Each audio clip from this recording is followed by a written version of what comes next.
Alright everyone, in the last video we were looking at how we measure development through the Human Development Index, or the IHDI, and then we looked at how we measure inequality through the Gini coefficient, which is measured through the Lorenz curve. What I want to do in this video is to think about what the causes are of inequality. So I'm going to draw a diagram now first of all. This is something that we call the Kuznets curve. So the idea will be, the further down this axis that I go, the more developed the economy is.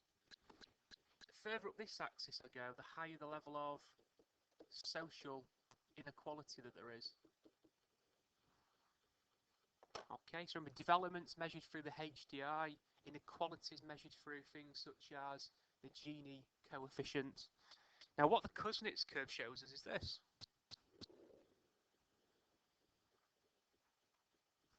Okay, that is quite interesting. Well, I find it is anyway. What you've got here is economies before they pre-industrialise. So pre-industrialisation. You've got here transition. Can't spell the word today for some reason, so transition.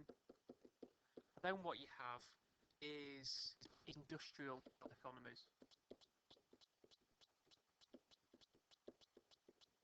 And then you have here, which many people say started to happen after about 1970. Now what this shows us then is that when economies go from agriculture based towards industrialization, so into transition for example, that actually as they grow and develop, the inequality actually increases. Okay, so I suppose a classic example would be Britain in the 19th century. Britain went through a big economic boom. So we had lots of people moving away from farming work into industrializer work, so manufacturing, moving out of rural areas, moving into urban areas to try and get better work. So you could argue in that sense the economy was growing and developing. But what we actually found was that inequality actually increased. So what it more or less suggests is that a lot of the development and growth was based on exploiting workers. And in many ways that's what's happened in Britain in the 19th century. You know, you got kids working in factories, you had people receiving terrible wages, and the actual development for a lot of these people will have fallen. But for the economy overall, as they grew and developed, they became more and more unequal. And then what happened is, as economies industrialised, so they've now got a big proportion of people involved in manufacturing work, small proportion of people in agricultural work, more and more people living in cities, that the next stage of growth and development led to inequality falling. And I suppose the best example I can give is it happened a bit earlier than this, but Britain after World War II, we won a World War with the help of the Americans, and our Prime Minister Winston Churchill, you know, this great war hero, actually lost the election. The reason is the Labour Party under Clement Attlee were proposing massive changes, big social reforms, giving people things like access to better housing, better access to benefits, healthcare, education, all sorts of weird and wonderful things. So for the next 40 years or so, Britain, as an industrialised economy, massively cut its inequality. Okay, so things improved massively, and I suppose to top it all off, you had things like Keynesian economics, which promised people full employment as well. But then after about 1970, maybe a little bit later, throughout the 70s anyway, the level of inequality in Britain and across many industrialised economies started to increase. So what we need to be thinking about now is, well, why has inequality increased? Well, there are lots of different reasons why.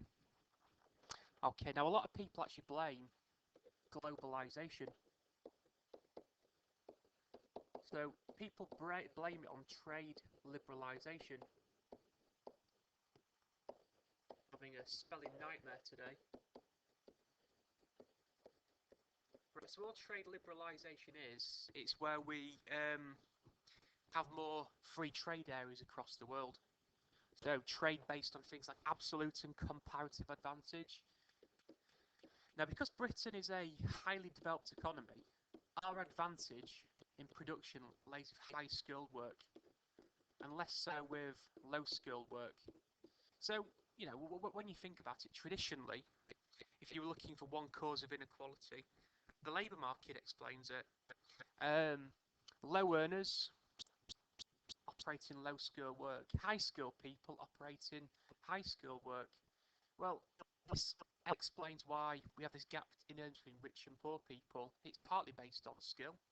More productive people will earn more than low skilled people, and higher incomes can be used to buy more wealth. So, property, shares, for example, which will lead to even more flows of income. But the problem is, in Britain, high skill work flourished because of globalisation. Exports grew, which meant that people in these industries became even more productive, and because of that, earned more wages. Low skilled people, they suffered because a lot of these jobs have disappeared from Britain. They've been outsourced to places like China, India, Pakistan, wherever it's going to be. So these people have suffered from unemployment, and where their jobs have been protected, wage rates will have fallen to be able to compete with foreign competition. Now, there is one good thing for this for low skilled people. They can access cheaper goods. That's a good thing. And so can the high earners because of globalisation. But here's the thing. Look at the high skilled workers. They've won from globalisation. Not only have they got cheaper goods, they've got higher wages as well. Low skilled people, they've suffered from unemployment and lower wages. Okay, they've got cheaper goods, but it's supposed to be a kick in the teeth. It's things that you used to produce that you're not producing anymore. So it's led to this huge growth in the gap between the rich and the poor. Now, linked to that one as well, you've got trade unions. Trade unions are people that represent workers in the workplace. So people pay like a monthly subscription, and they're protected and supported in their place of work. Unions try to get people better terms and conditions, higher wage rates, for example. So things that benefit the staff. But here's the problem. Since about 1979 onwards, really, the powers of trade unions, their ability to negotiate for their members, has fallen massively. We'll look at some of the reasons behind this in microeconomics, but for now, think about it in terms of globalisation. Unions in low-skilled occupations can't say to bosses, we want more money. Because if they do that, there's this threat that they can move abroad. In high-skilled jobs, trade unions tend to be a little bit stronger still. So, again, it just inflates this gap between the rich and the poor. Now, other explanations then of inequality, some of the things that have always existed. You've got wealth, assets in effect. Okay, now when you think about it logically, if you've got a high income, then you can afford to build up wealth, property, stocks and shares, for example, savings in the bank. But it also creates a big gap, and this is one big problem in Britain recently: homeowners versus renters. Those with higher incomes can build up more wealth quicker, they can buy a property, and they benefit from growing property prices, whereas renters, they never get that benefit. Okay, now other problems: demographic change. We're looking here at in Britain anyway, we're looking at the mix or the composition of people. Now in Britain, as it's a successive development really, you've got more and more elderly people. Okay, so life expectancy is now beyond 80. Well, that means if people are retiring in their 60s, they've got 15, 16 years with no income from employment coming in because they're retired. So you've got more and more people surviving on state pensions. We're talking Britain, not enough young people are investing into private pension schemes. That's a ticking time bomb for growing inequality at some point in the future. So overall, if you wanted a summary for what causes inequality, you've got wealth. Okay, wealth can create inequality. Many people inherit wealth, some don't, which will create inequality over time. You've got inequality linked to demographic change. And then you've got labour market differences. High skilled people earn more than low skilled people. And that problem seems to be getting worse because of the impacts of trade liberalisation across the world.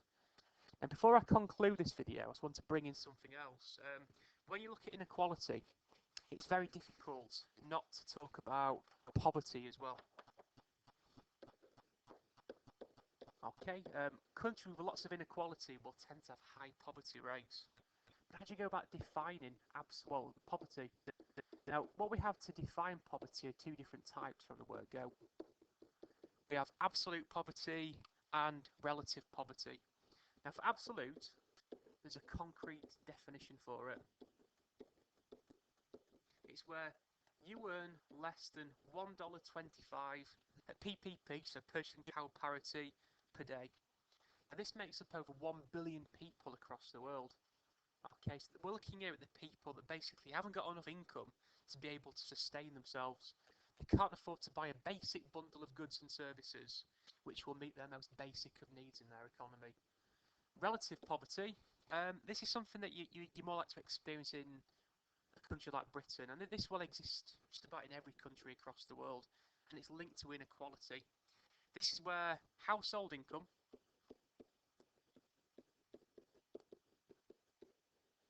is less than 50% median income. Now, all median means is where you line up households from poorest to richest. 50% is the median income. Okay, now if you earn below this, you will be excluded from some of the social norms that people take for granted in a country. Now, in Britain, this makes up 12% of households. Okay, so simple way of thinking, you actually line up everyone from poorest to richest. If you earn less than half of what the medium or the middle person in Britain earns, then you are in relative poverty. Makes up 12% of households in the UK.